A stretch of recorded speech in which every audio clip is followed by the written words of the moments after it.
સરોવર ને તરુવર રે હાજી પણ વીરા પરમારથી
ભગવાન આજ કોઈ સદા પણ એ ત્યાં વિગતેથી નોવા આપણે પણ છોટિયા રે કહેવાય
મોરબી વડીલ ઘરના જે મોભ કહેવાય એવા વ્યક્તિની વિદાય નિમિત્તે જેવી રીતે આ રૂડાજ પરિવારના દુઃખમાં ભાગ લેવા માટે, ખરેખરો કરવા માટે અને એને આશ્વાસન આપવા માટે આપણા જે રિવાજો છે એ મુજબ આપણે મળ્યા છે, એમ આ ભજનમાં વાત એવી છે, મહાત્મા સંત મૂળદાસજી જે આપણા સૌરાષ્ટ્રના મહાન સંતોમાં જેમનું મોખરે નામ છે, હમણાં ભજનમાં કીધું ને, જેણે પોતે મમતાને વારી, માયાને મમતા તણો, એવા મહાન સંત મૂળદાસજી બાપુ એમના ધર્મ પત્ની જ્યારે એમનો દેહ છૂટી ગયો અને સ્વર્ગસ્થ થયા, ત્યારે રિવાજ મુજબ બધા ધૂપ લેવા માટે, બાપુને મળવા માટે, નમો નારાયણ જય શ્યારામ કરવા માટે બધા આવે. લાંબી આશ્રમની ઓસરી હોય, એમાં એક જગ્યાએ બાપુ બેઠા હોય, આજુબાજુ બધા સગા સંબંધીઓ, સ્નેહીજનો, સેવકો બધા બેઠા હોય. એમાં એક નેમી પ્રેમી બાબાનો એકદમ આશ્રિત અને બાપાનો સેવક કે જેમને બહુ અંદરથી દુઃખ થયું અને આવી અને હૃદય ભરાઈ ગયું, રોવા લાગ્યો, બાપુને પગે લાગી અને બે હાથ જોડીને કહે છે, બાપુ આ તો ભારે થઈ, કે ભારે થઈ. અને ત્યારે આ ભજનની રચના થઈ. મહાત્મા સંત મૂળદાસજી કહે છે, ભાઈ, જે રસ્તે ઈ ગયા છે ઈ રસ્તાના આપણે પણ વટાવડા જ છીએ, આપણે પણ એક દિવસ ઈ રસ્તે જવાનું છે. એવું નથી કે ઈ ગયા ને આપણે અહીં રહી જવાનું છે. એટલે જ ધીરા ભગત કહે ને, મરનારાને સિદ્ધ ને રૂવો રોનારાય નથી રહેનાર. પણ સગપણ એના સાંભળે સ્નેહ, એની છત્ર છાયા, એમની હારે જે જીવન આપણે પસાર કર્યું હોય, એનો જે આપણને વાલ મળ્યો હોય, પ્રેમ મળ્યો હોય. એટલે જીવનભાઈ, આમ તો અમે જ્યારથી ફોન ઉપર, મારે જો કે ફોન તો કરવું જ નહોતો, શું કામ કે આમાં કઈ આ તો આપણે દિલ સે દિલ મિલે તો વાત થાય ને એમ, અને ત્યાં આપણને સંતોષ થાય. પણ હમણાં દેવરાજભાઈ કીધું, બાપ તો બાપ છે ને, ખાલી હે બાપ એટલું કહીએ તો આપણને આમ જેટલા બેઠા એટલા ને નિરાશ થઈ જાય, એવું બાપ શબ્દ છે. અને એ બાપ શબ્દ ને આમ તો વિશ્વવંદની પૂજ્ય મોરારી બાપુ એ તો એને કેવું ખાલી બાપુ બાપ એમ કે એટલે થાય કે હવે બસ રામાયણ આવી ગઈ, આમ આખી રામાયણ આવી ગઈ એમ. આવતા જોબનિયામાં વનમાં વસેલો, હે રામ રામ રટતા તારા પોઢેલા પિતાજી, અંગડે હાથ ન વડેલા, ઉડી ગયો એનો હાથમાં. દશરથ ને દીકરો ચાર કાંધે ચડ્યું નહીં કાકી. એટલે બાપ તો બાપ છે. પરંતુ મહાત્મા સંત મૂળદાસજી કહે છે કે, હે ભાઈ, ઈ રસ્તે જે જીવાત્મા ગયો છે, આપણે પણ ઈ રસ્તાના જ બધા પથિક છીએ. કોઈ આજ, કોઈ કાલ, કોઈ તો જન્મ પદાર્થ જાય વટાવડા છે એ વાટના. બાપુ મૂળદાસ બાપુ આ વાણી ત્યારે ઉચ્ચારી આપણને આશ્વાસન આપ્યું કે આ દેહ છે દુર્લભ, મોટા મોટા દેવ ને જે દેહ મને અને તમને મળી છે એની બહુ મોટી કિંમત છે. કેટલી બધી ખબર?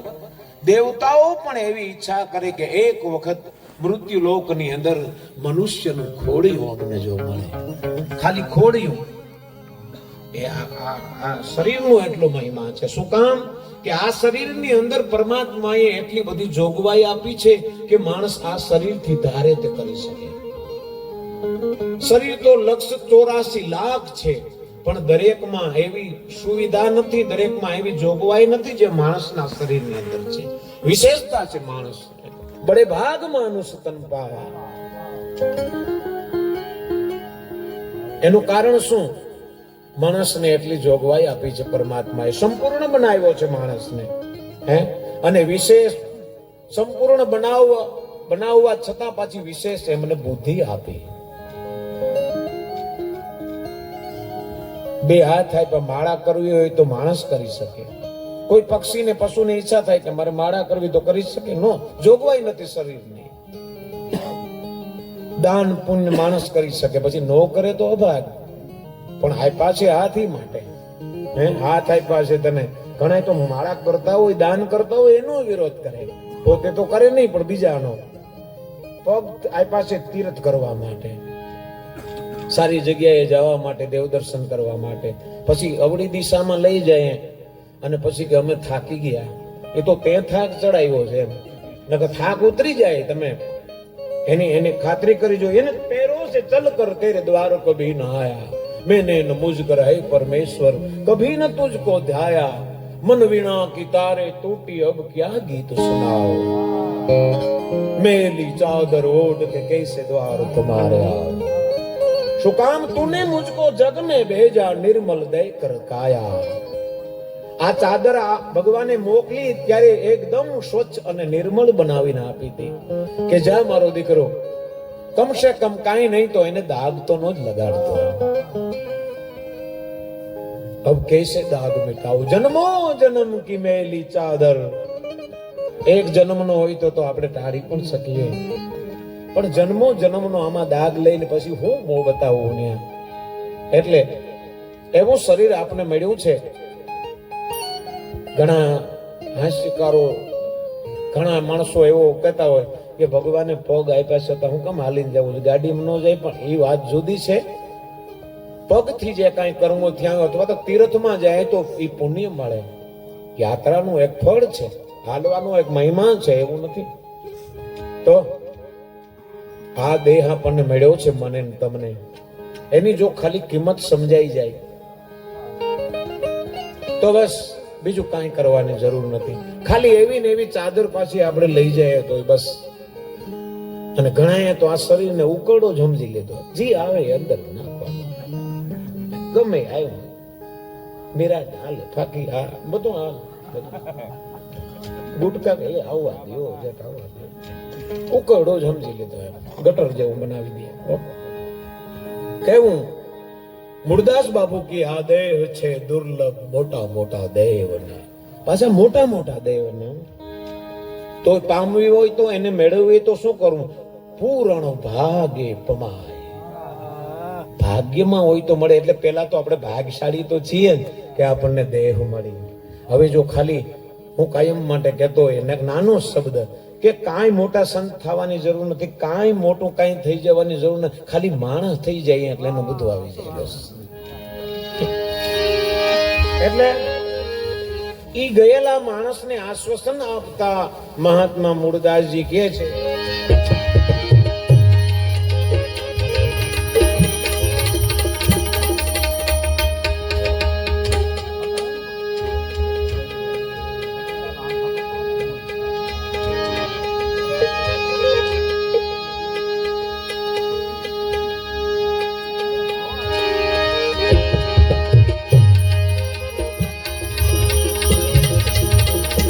જાણો છો પોતાનું રે હજી આ છે બધું પ્યાર.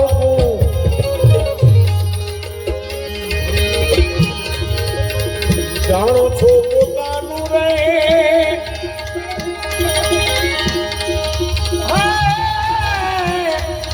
એ તમે માનો છો પોતાનું,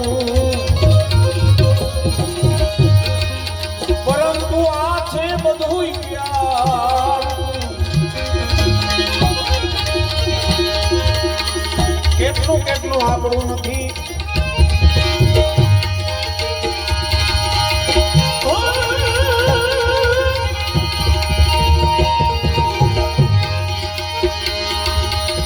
પુત્ર નારી ને પરિવાર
સંસારી